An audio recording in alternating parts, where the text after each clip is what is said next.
මේක සමහරට දැනටම තොල දකින්න ඇති ඒ තොල දන්නේ නැත්නම් Chainsaw Man The Rise එකක්. එහෙම නැත්නම් Chainsaw Man එකේ second season එක technically ඔක්තෝබර් 24 වෙනිදා world wide release වුණා. So of course මාත් anime fan කෙනෙක් හැටියට කියා එක පාන්න. And this is my review and experience with Chainsaw Man The Rise එකක්.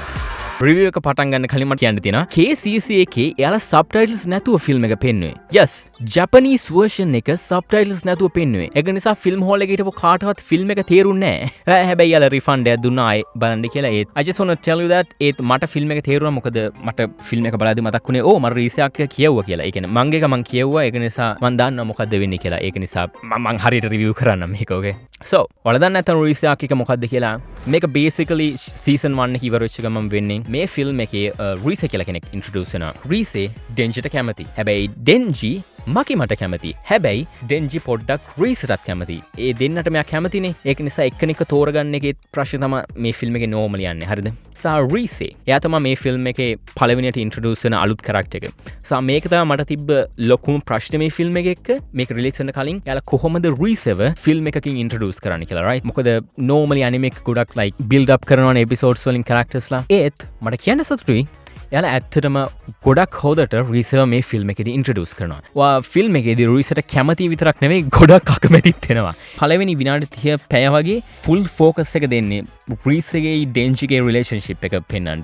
සහ ඒක නිසා මම ගොඩක් රීස ගැන දැනගන්නවා සහ ගොඩක් රීසට කැමති වෙනවා. සර්ප්‍රයිසින්ග්ලි රීස කියන්නේ මම මේ ෆිල්ම් එකේ ගොඩක් කැමති වෙච්ච කරක්ටර් එකක්. මම එක්ස්පෙක්ට් කරේ නෑ මම මෙච්චර රීසට කැමති වෙයි කියලා. මොකද again මං හිතුවේ නෑ යාලා පැයයි විනාඩි 30ක ෆිල්ම් එක character introduce කරලා ඒක හරියට introduce කරා කියලා. ඒ surprisingly Rise කියන්නේ ගොඩක් හොඳ character එකක්. Also moving aside from Rise, Denji මේ ෆිල්ම් එක ඇත්තටම ගොඩක් හොඳයි. ඔයාලා Chainsaw Man පළවෙනි සීසන් එක බලනවා ඔයාලා දන්නවා. Denji කියන්නේ normal character එකක් නෙවෙයි. Denji කියන්නේ ගොඩක් interesting character එකක්. එයා පොඩි කාලේ ඉඳන් එයාට කිසි දෙයක් හම්බුන්නේ නැහැ. කවුරුත් එයාව ගණන් ගත්තේ නැහැ. ඒත් එයාට මේ ඩෙවිල් පවර්ස් හම්බුනාට පස්සේ හැම කෙනෙක්ම වගේ එයාට කැමති වෙන්න ගන්නවා. පට්ට ලස්සන කෙල්ලෝ එයාට කැමති වෙන්න ගන්නවා. හැබැයි අපි බලද්දි තේරෙනවා සහ slowly Denjiට තේරෙනවා මේ කට්ටියට කැමති Denji නිසා නෙවෙයි එයාට chainsaw powers තියෙන නිසා. මකිමා එයාව පාවිච්චි කරනවා. Denji මේ කෙල්ලෝ පාවිච්චි කරන එක එයාව abuse වෙන එක ඒ concept එක මේ ෆිල්ම් එකේ ගොඩක් යාලා explore කරනවා. සහ මං easily මේ ෆිල්ම් එකේ තියෙන හොඳම දේවල් වලින් එකක් තමයි මේක. මොකද මං දන්නවා ඉස්සරහට manga එකේදී Denji මීට වඩා ගොඩක් improve වෙනවා කියලා character එකක් විදිහට. සහ මට ඉවසලක් නෑ ඒක දකින්න. මොකද බොරු කියන්න මම manga එකේ රීසයක් එකෙන් පස්සේ කියුවේ නෑ. ඒක නිසා මට ඉවසලක් නෑ ඒක බලන්න. outside of that අනිත් characters ලා ලොකුවට නෑ. මන් දන්න Angel ගොඩක් හිටියා මේ ෆිල්ම් එකේ. අකී මකීමා හැම ලොකුවට මේ ෆිල්ම් එකේ නෑ. also තව දෙයක් මන් දන්නවා සමහර කට්ටිය අකමැති වෙයි girls ව sexualize කරලා තියෙන විදිහ ගැන. මොකද එක scene එක Denji ඒ කට්ටිය යට ඇදුම් විතරක් ඇදගෙන ඉන්නවා මවා ගන්න scene එකක් තියෙනවා. but here's the thing එයා teenager කෙනෙක් right? teenagers ලා ඔය විදිහට හිතනවා කෙල්ලෝ ගැන. සහ of course මකීමා ඔය වගේ දේවල් කරන්නේ එයාව පාවිච්චි කරන්න. එයාව මිනිපියුලේට් කරන්න. මං හිතනවා ගොඩක් කට්ටියට ඒක තේරෙයි කියලා ෆිල්ම් එක බලද්දි සහ ෂෝ එක බලද්දි. ඒත් මට පේනවා සමහර කට්ටිය ඒකට අකමැති වෙයි කියලා. ඒත් just in case remember ඒක නිසා තමයි ඔය වගේ ඒවා තියෙන්නේ. but of course සමහර සීන් තියෙනවා ඒවා නම් එක්ස්ප්ලේන් කරන්න විදියක් නැහැ Chainsaw Man එකේ. also මේකේ music මම වැඩි කතා කරන්නේ මේකේ music part. ඔයාලා ට්‍රේලර් එකේ දකින්න ඇති අර ස්විමින් pool එකේ ඉන්න සීන් එකක්. ඒ සීන් එක මාර ලස්සනයි. මම දන්නවා ගොඩක් කට්ටිය ඒ සීන් එක වෙන විදිහට වෙනවා ඇති කියලා හිතනවා ඇති.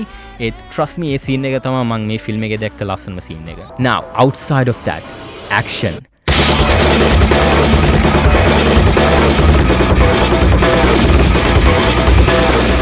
Demon Slayer ආවට පස්සේ මං කිව්වා ඒක තමයි හොඳම action sequences තියෙන කියලා. වෙන show එකකට හරි film එකකට හරි Demon Slayer එකේ action top කරන්න පුළුවන් කියලා මං හිතුවේ නෑ. මං ජීවිතේට හිතුවේ නෑ මේ අවුරුද්දම Chainsaw Man කොහොම හරි Demon Slayer එකේ action top කරයි කියලා. Here's the thing with me normally මං action sequences වලට වැඩි කැමති කෙනෙක් නෙවෙයි. dude මගේ my anime list එකට ගිහිල්ලා මගේ my anime list එක ඔයාලා බැලුවොත් එහෙම භාගයක් තියෙන romance anime. okay මං ගොඩක් බලන්නේ romance anime drama ඒ වගේ ඒවා. මං action shows වලට අකමැති නෙවෙයි. සහ මං enjoy කරා normally action. ඒත් කාලෙන් කාලට සමහර shows එනවා සමහර action sequences එනවා. even for me මාවත් පුදුම කරවන The Hinokami Kagura dance, The Entertainment District Arc fight, Yuji and Nobara team up, Sukuna vs Mahoraga, Yuji vs Choso. මේ වගේ fight scenes මාව genuinely පුදුම කරවනවා. ඒ fight scenes boundary එක push කරනවා. ඒවා බැලුවට පස්සේ ඔයා හෙන කාලයක් ගියට පස්සේ උනත් ඒවා මතක හිටිනවා. ඒවා පෙන්නනවා animal action sequences කොච්චර ලස්සනද පුදුමද සහ ස්පෙෂල්ද කියලා. I won't lie, Chainsaw Man එකේ fight scenes වලට මම ගොඩක් කැමති වුණා. ඒත් මම පුදුම කරේ නෑ. සහ මට කියන්න සතුටුයි රීසයාගේ ෆයිනල් බැටල් එක තමයි මම ඇනිමේ එක දැක්ක හොඳම ඇක්ෂන් සීක්වෙන්සස් වලින් එකක් කියලා. ඔයාලට මතකද අර සෝලෝ ලෙවලින් සීසන් 2 එකේ අන්තිම ෆයිට් සීන් එක වෙද්දී අර එක්කෙනෙක්ගේ ඇහැකට zoom කරන සීන් එක. අන්න ඒ විදිහට තමයි රියැක්ට් කරේ මේකේ ෆයිට් සීන් එකේදී. මේකේ fight scene messy, colorful and just fucking amazing dude. මට වචන වලින් කියන්න බෑ කොච්චර හොඳද කියලා මේකේ ෆයිට් සීන්ස්. normally මප්පා ස්ටුඩියෝ මේ messy art style එකකට ෆයිට් සීන්ස් ගන්න කැමති compared to Ufotable එකේ clean fight scenes එක ගද්දී. සහ ඒ ස්ටයිල් එක Chainsaw Man එකට මාරම ගැලපෙනවා. මේ ඔක්කොම destruction එකේ fucking messy art style එකේ එන fight scene එක just perfect dude. And also තව දෙයක් මම මේක කියන්න ඕනේ colors. මේ film එකේ colors මාරම හොඳට පාවිච්චි කරනවා. ඒකට මේන් හේතුවක් වෙන්නේ මේක මාරම හොඳට direct කරලා තියෙනවා. personally මං හිතන විදිහට Chainsaw Man season 1 පට්ට හොඳට direct කරලා තියෙනවා. මන් දැකපු හොඳටම ඩිරෙක්ට් කරලා තියෙන ඇනිමලින් එකක්. මං හිතුවේ නෑ ඊට වඩා හොඳට මේ ෂෝ එක තමයි ඩිරෙක්ට් කරන්න පුළුවන් කියලා. ඒත් somehow Tatsuya Yoshihara පෙන්නවා yes එයා ඊට වඩා හොඳ ඩිරෙක්ට් කෙනෙක් කියලා. මං ඇත්තටම හිතනවා මේකෙන් පස්සේ 3rd season එකේ 4th season එකෙත් මෙයා ඩිරෙක්ට් කරයි කියලා. මොකද මෙයාට තේරෙනවා Chainsaw Man. yes මං කැමති අර cinematic feel එක first season එකේ තිබ්බ. ඒත් මං also කැමති colorful feeling එක race එකේ තියෙන. so මං really හිතනවා Tatsuya Yoshihara ඊළඟ season සු ඩිරෙක්ට් කරයි කියලා. so for me මේක easily like 9.5 out of 10. මේක තමයි මම මේ අවුරුද්ද බලපු හොඳම film එක. so yes මම මේක personally Demon Slayer එකට වඩා enjoy කරා.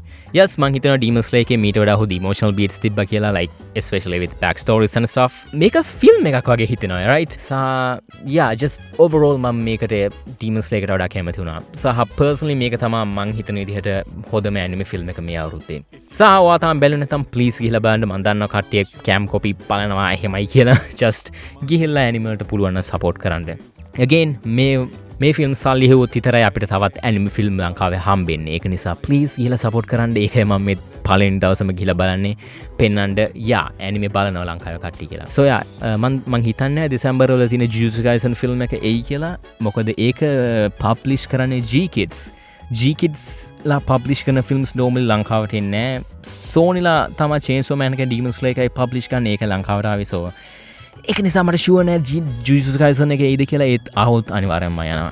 and yeah that's all. so ඉතින් properly videos කරනවා.